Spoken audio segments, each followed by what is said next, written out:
Tar mixing പ്ലാന്റിൽ നിന്നും ലോഡുമായി വന്ന ടിപ്പർ 50 അടി താഴ്ചയിലേക്ക് മറിഞ്ഞു. 11 മണിയോടെ കൂത്താട്ടുകുളം ജോസ്ഗിരി ചമ്പമല റോഡിൽ ചമ്പമല കവലയ്ക്ക് സമീപമായിരുന്നു അപകടം. ഡ്രൈവർ സാരമായ പരിക്കുകളോടെ രക്ഷപ്പെട്ടു. ഇവിടെ പ്രവർത്തിക്കുന്ന ടാർ മിക്സിംഗ് പ്ലാന്റിൽ നിന്നും ലോഡുമായി വന്ന 10 വീൽ ടോറസ് ലോറി റോഡിന്റെ സംരക്ഷണ ഭിത്തി തകർത്ത് 50 അടി താഴ്ചയിലേക്ക് മലക്കം മറിയുകയായിരുന്നു. ടോറസ് ലോറിയിലുണ്ടായിരുന്ന ഡ്രൈവർ സുദീപ് പരിക്കുകളോടെ രക്ഷപ്പെട്ടു. വീതി കുറഞ്ഞ ഈ റോഡിലൂടെ ദിനംപ്രതി 30ഓളം ടോറസ് ലോറികളാണ് സർവീസ് നടത്തുന്നത്. 10 അടി മാത്രം വീതിയുള്ള റോഡിലൂടെ കൂറ്റൻ ടിപ്പർ ലോറികൾ സർവീസ് നടത്തുന്നതിനെതിരെ നാട്ടുകാർ രംഗത്തെത്തിയിരുന്നു. നിരവധി തവണ പരാതിയും മറ്റും നൽകിയെങ്കിലും അധികൃതർ കൈയൊഴിഞ്ഞു. ടാർ മിക്സിംഗ് പ്ലാന്റിനെതിരെ 120 ദിവസത്തോളം നാട്ടുകാർ പന്തൽ കെട്ടി സമരം നടത്തിയിരുന്നു. അപകടം നടന്ന റോഡിന്റെ 100 മീറ്ററോളം വരുന്ന ദൂരത്തിലും കെട്ട് അപകടാവസ്ഥയിലായിരിക്കുകയാണ്.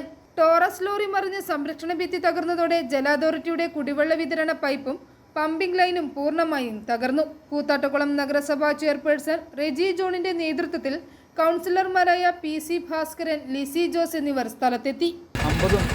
50-ലധികം ടണ്ണും വെയിറ്റുള്ള വണ്ടികൾ നിരന്തരം ഇവിടെ ഓടിക്കൊണ്ടിരിക്കുകയാണ്. റോഡുകൾക്ക് നാശങ്ങൾ സംഭവിച്ചുകൊണ്ടിരിക്കുകയാണെന്നുള്ള യാഥാർത്ഥ്യം അവർക്കും അറിയാം. ഇന്നുണ്ടായത് അതിൻ്റെ ഒരു ബാക്കിയാണ്. ഇതിനു മുമ്പ് കഴിഞ്ഞ ദിവസം ഒരു പാലും കൊണ്ടുപോയ കൃഷിക്കാരൻ്റെ അവൻ ജീവൻ രക്ഷപ്പെട്ടത് തലനാരിഴയ്ക്കാണെന്ന് നിങ്ങൾക്ക് അറിയാവുന്നതാണല്ലോ. ഈ ഒരു സംഭവം ഇനി മുന്നോട്ട് പോകാൻ നമുക്ക് ഇങ്ങനെ ഒരു അപകടകരമായ അവസ്ഥയിൽ ഇവിടെ മുന്നോട്ട് പോകാൻ ഞങ്ങൾ സമ്മതിക്കില്ല. ഇതിനൊരു തീരുമാനമുണ്ടാകണം. i4 news, Pala.